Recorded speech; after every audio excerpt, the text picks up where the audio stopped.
எல்லாருக்கும் சுத்திட்டு இருந்த பம்பரத்தின் மேல கவனம் இருந்ததை தவிர அதை சுத்த விடுற சாட்டை மேல யாருக்கும் கவனம் இருக்கல.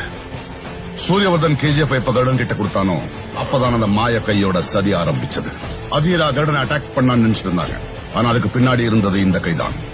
ராக்கி KGF கண்ட்ரோல்ல எடுத்துக்கிட்டான்னு அதிராவை வர வச்சதும், அதிராவுக்கு 3வது மைனை காட்டினதும் இதே கை. டெல்லியில பவரை தொலைக்க வச்சதும், ஷெட்டிய இனாயத்தலில் பக்கம் சாய வச்சதும் இதே கை. ராக்கிக்கு KGF வழி காட்டினதும் இதே கை. ராக்கி இப்போ அந்த கையை தான் வெட்ட போயிருக்கான். கதையில ரொம்ப முன்னாடி போயிட்டீங்க. பக்கா குடிகாரன். குடிப்பழக்கம் தான் பரவாயில்லைங்க. ஆனா பொண்ணு ப்ராஸ்டிடியூட்டா? ஆட ஆமாங்க, அந்த வீட்லயே கிடப்பாங்க.